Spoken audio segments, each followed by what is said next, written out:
Dear the United States of America, thank you for your music with swear words, beats that slap, and lines with no grammatical structure.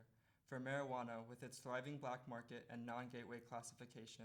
For sarcasm that has become the main means of communication. For cheap painkillers that cause an epidemic of addiction. In the youth population, a social media addiction is more likely than a nicotine addiction. But wait, you don't believe in regulation unless it's of a woman's body, or religion, or immigration. Interestingly enough, I saw dozens of signs with the proverb, "Keep the Christ in Christmas" over my winter break. Maybe this would not be an issue if you kept capitalism out of it. Shots heard around the world are now heard in classrooms. Law enforcement shoots on sight if we are anything but the color of a colonizer. Yet you make little political reform concerning these matters to leave the constitutional rights of your citizens unbothered, an outcome of being a country of the free. Except as freedom of speech still exists in this contemporary world, because a statement always seems to be tied to an opinion.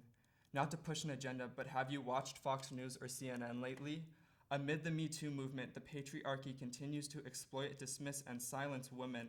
Why do you allow thousands of sexual assault and misconduct cases to be muzzled every year? An overqualified woman still makes less than an underqualified man. Do you know the difference between a minimum and living wage? You expect someone to support and better themselves making $7.25 per hour? I wake up every day praying that your military is not in the headlines.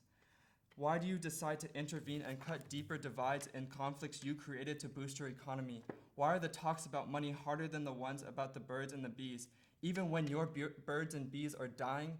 In your purple mountains and fruiting plains, you point the finger at someone else. I stood there as white foam washed over my feet and watched as the tide pulled more and more sand out to the bottomless, dark blue abyss.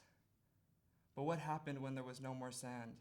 Well, humans came in with our large machines and dumped countless tons of sand to remake what was gone, to create an artificial experience for humans to enjoy so that you could make money. But can you recreate the tide that allows us to catch a wave in the middle of the vast ocean? Can you recreate the screech of a mynah bird in the morning as we pick flowers for a hakulei? Can you recreate the trade winds that cool us down in the heat of summer? Will you survive this round of the Roaring Twenties? Will economic depression ensue? I don't know what to say anymore. I wish I could say I have hope for you, that you are a land of prosperity and opportunity, but I don't want to perpetuate a false history. Your history?